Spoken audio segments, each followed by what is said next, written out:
In yesterday's showing against the Arizona Cardinals, the Detroit Lions offense was red hot in the first half, but once again, it disappeared in the second half. What the hell's going on? What's the problem? We're going to talk about it in this episode, folks, so stay tuned. What are we? What makes us what we are and what we're going to be? It's grit. It's what we started with last year, guys. Doesn't matter if you have one ass cheek and three toes. I will beat your ass. Can definitely compete with the big dogs. 10-5 end zone touchdown Detroit Lions. You guys are unbelievable, man. I'm telling you. We are driven by Detroit. Hello, Lions fans, and welcome on back to yet another episode of MCM Motor City Mania. I'm your host, David T. Pike, and as always, we're diving on in.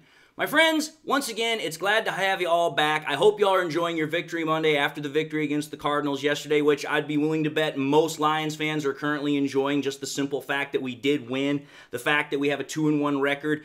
Everything kind of seems like it's right in the world again, for the most part. Now, why do I say that? The reason why is because I know all Lions fans are going to be happy that we won the game. But I also know that underneath the surface, there's also a lot of concern, there's a lot of questions in regards to this offense. Because, as I said yesterday in my live streams, the defense at this point has finally, it looks like, caught up. It finally looks like it's ready to take that next step. We've had 2 straight games where this defense has been absolutely lights out. Absolutely just been ridiculously hard to try and move the ball on. Run game's been great. Pass game's been great. We've been able to get turnovers, been able to stop teams on third down. We were actually able to hold a running quarterback in check. So it's like, okay, this defense looks like it's really ready to make the next move. And when you compile all that together with how many sacks we're getting, the ability to apply pressure, it's a great position to be in to finally have this defense on the page it needs to be on to make a championship run. The problem is that when the defense finally has gotten on its page to where we can now actually say, hey, it's ready to rock and roll, now the offense is having problems. Now, I'm going to make sure I put this out there very, very clearly. What exactly about the offense is having problems? And, everybody wants to talk about the red zone offense.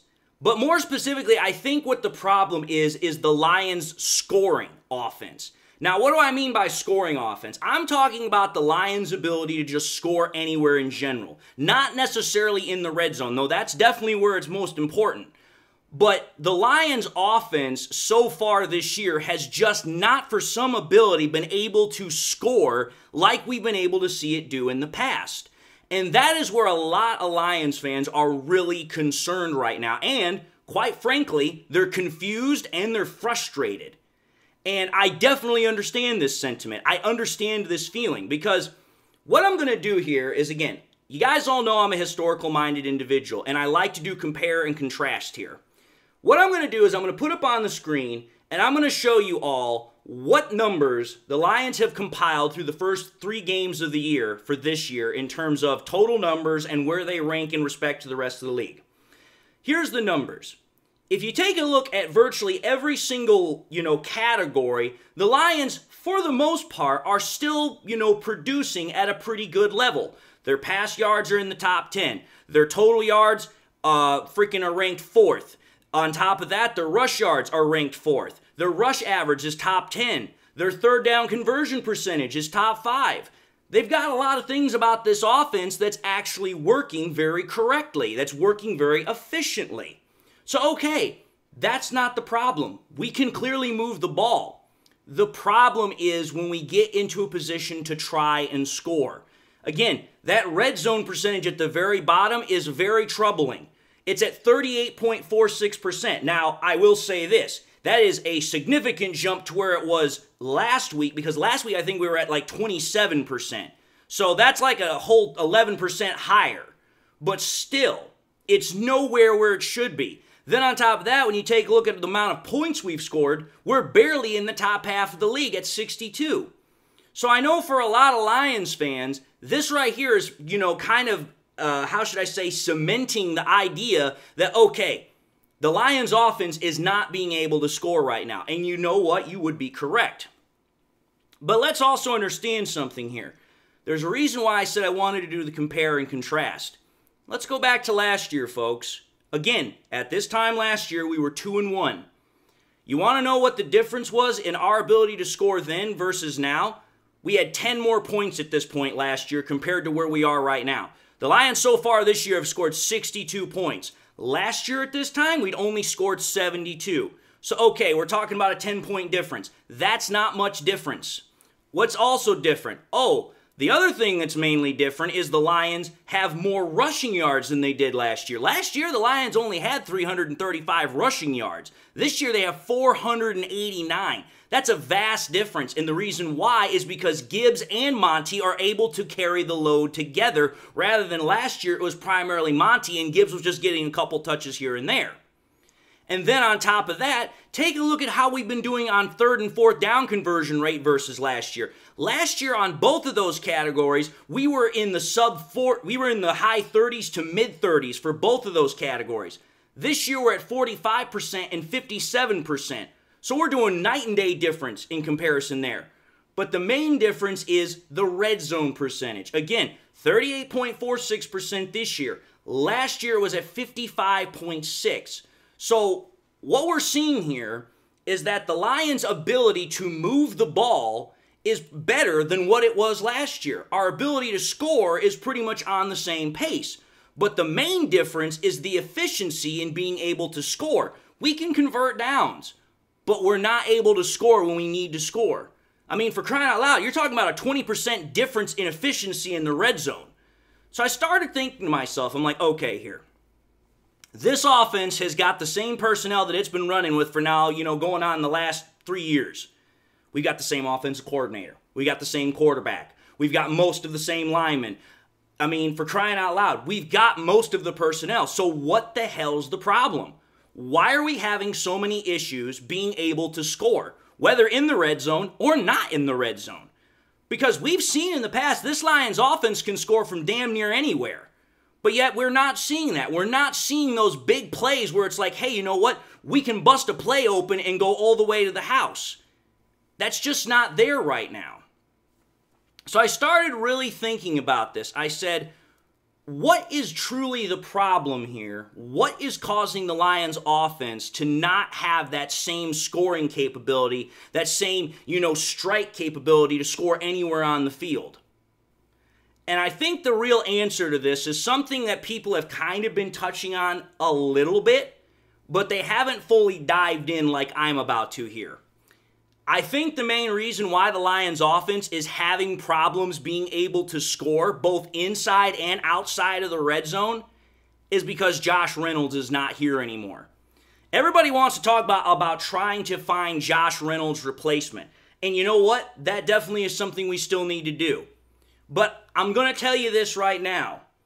There is a reason why I think the Lions have been so particularly persnickety about the guy they want to fill in for Josh Reynolds' spot. Go back to training camp. Go back to OTA's minicamp. Go back to all of that nonsense. What did Coach Campbell continue to say about the number 3 wide receiver that was going to replace Reynolds? They kept saying the exact same thing. Has to be at the right place, at the right time, and do the job correctly. Now, why am I bringing that up? Well, let's think about this, folks. I decided to go back to last year and check on Josh Reynolds' stats through the first 3 games. In the first 3 games, Josh Reynolds had 9 receptions for 146 yards, 16.2 an average catch, and had 2 touchdown grabs. Now, that right there is a pretty damn good stat line. But then I started thinking about other things that show really the true importance and significance that he had in this offense. First and foremost, if you go back to the first 3 weeks of the year, Josh Reynolds was on the offense, and participating snaps about 75% of the time. When you take a look at the current wide receivers that we have right now, outside of J-Mo and Amon-Ra St. Brown, you're going to get a very interesting picture. So far, the primary other guy that's been filling in has been Tim Patrick and Khalif Raymond. If you take a look at their usage over the first 3 games, obviously Tim Patrick wasn't used in the first game, so he had no percentage. But the second game, 39%, only was on for 33 snaps. The next game for 50% for 34 snaps. Then you take a look at Khalif Raymond. The very first game where we didn't have Tim Patrick, he was in the offense's, play calling for 61% of the time. Then it went down to 36% in the second game, and then down to 7% in this last game against the Cardinals. So, okay, as Tim Patrick's numbers have been going up, Khalif Raymond's numbers have been going down. But the point I'm trying to get at here is neither of those guys are able to be inside the offense and being as reliable as far as being there as Josh Reynolds was as far as just being available. Now, part of that is because the Lions are still working Tim Patrick in. They can't just throw him straight in and expect him to understand what's going on here. But when you think about this and you actually take a look at the evidence here, Josh Reynolds, while he was here in Detroit, never was, kind of like that big, producing wide receiver. I think the 3 years that he was here, or rather I should say like 2.5 years he was here, I think Josh Reynolds on average was getting about maybe 400 to 500 yards. It wasn't like he was a bad wide receiver, but he wasn't Amon-Ra St. Brown, and he wasn't Khalif Raymond the last 2 years when Khalif Raymond was getting like 600 plus yards. Or freaking, Sam Laporta last year. Josh Reynolds was just steadily getting about 400 or 500 yards a year. So I was like, well, wait a minute here. If Josh Reynolds is so important, then how is his production so kind of like mediocre? Here's where I think the problem is lying and why the Lions scoring offense is not getting where it needs to go. Again, go back to what Campbell said. He said right place, right time. I'm going to be honest with y'all. I think more of what Josh Reynolds' role in the offense was, other than being a security blanket and a guy that Jared Goff trusted, this guy was how do I put this? You know how on defense you have guys on the defensive line that will take up extra blocks to set up other guys to get sacks? I think Josh Reynolds was the exact same thing for wide receivers. He would open up spaces in the defense by having people cover him because everybody knew Jared Goff liked to throw to him because he trusted him, so it opened up other opportunities in the defense for other guys to get open. Here's how I think this is the truth. Let's go back. We're going to take a look at some film here really quickly. Let's go back to the very first game of last year, since we're talking about the first 3-week period here.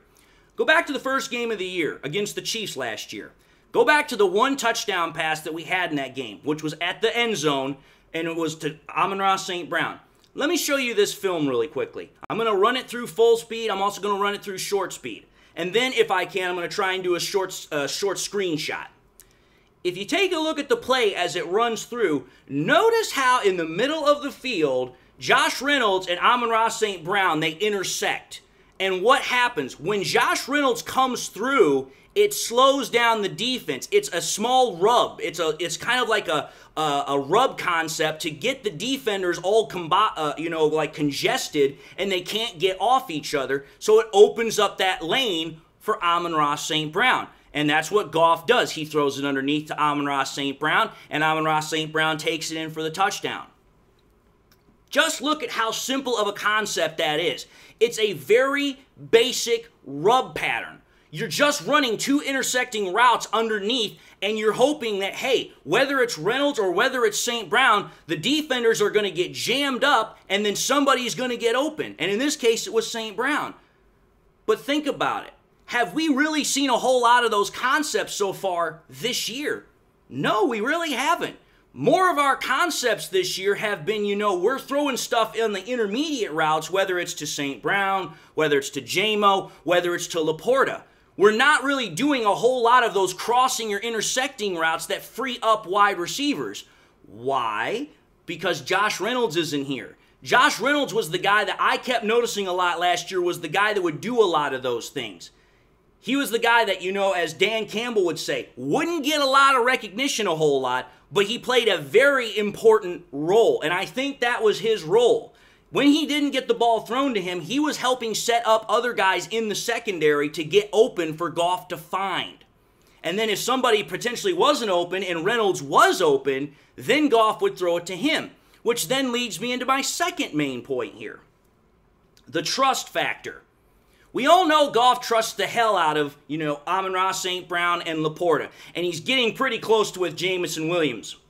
But past that, there's nobody else that he's really built a rapport with. He's starting to get there a little bit with Tim Patrick, but it's not even anywhere on the same page. It's not anywhere close.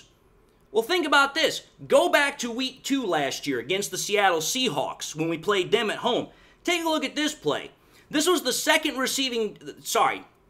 first receiving touchdown of that game that Josh Reynolds had, because he had 2 in that game. But just take a look at this throw. Pretty much what you're going to see is a seams flood concept. Pretty much the Lions are sending all their guys down the field, and the quarterback's job is to just try and find somebody running up the seam that's wide open. Well, the only guy that's even remotely close to open on that play is Josh Reynolds, but it's in a very, very small zone. Well, when you take a look at it from the side view camera, it doesn't look that close. But when you take a look at it from the backside camera, the ball literally gets there at the exact same time that the defender does, and Josh Reynolds holds on to that ball for dear life and gets a touchdown. For a quarterback like Goff to do that, there are 2 things that specifically tells me. Goff trusts that Josh Reynolds is going to be in the right spot and he's going to read the coverage the right way, but at the same time, he trusts that he's going to make the catch and he's going to make sure that the ball is not put in danger.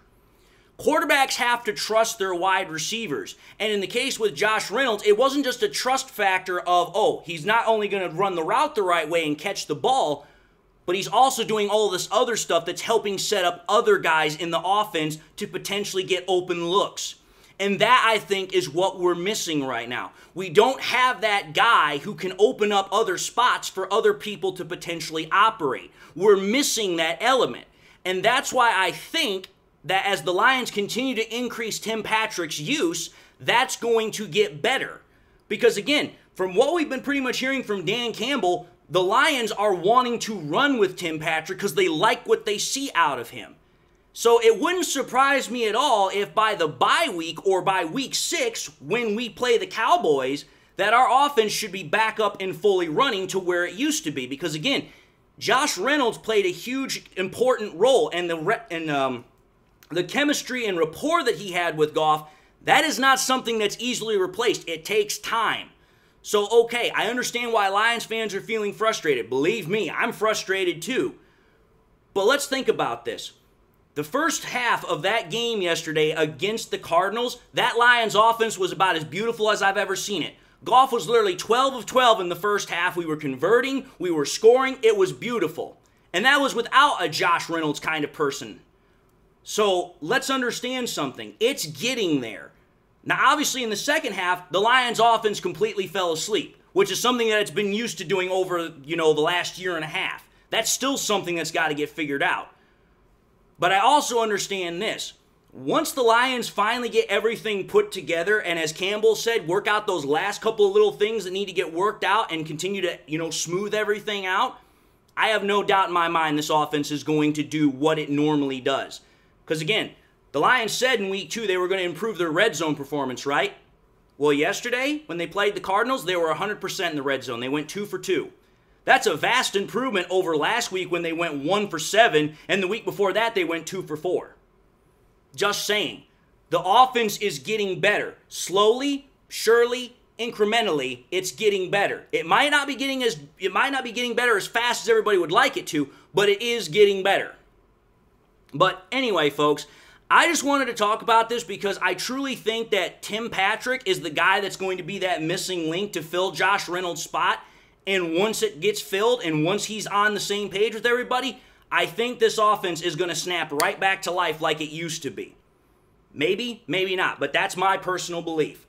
But having said that, I'm going to end this episode and say thank y'all for watching yet another episode of MCM Motor City Mania. If you like what you saw, by all means, highly encourage y'all to watch the next episode. Also encourage y'all to do one of these 3 things: like, comment, and subscribe to the channel. If by chance you subscribed in the past and you forgot to do so at the time, I want to encourage y'all, please, make sure you hit that bell notification icon so that way you guys never miss any more content that I push out. Also want to encourage y'all to share the content with your Lions friends and family members. Share it on YouTube, share it on Twitter, share it on Facebook, share it anywhere and everywhere you can with everybody and anybody that you can. The more we can share it, the greater the channel grows and spreads, and we're able to bring in new viewership. And with that being said, whether you've been a long-time viewer or this was your first time viewing me, I hope you all enjoyed the content. Also, hope you guys have something in your life that makes you happy, makes you smile, and you're all having a great day. God bless, my friends, and until the next time we meet, I'll see you all in the next episode.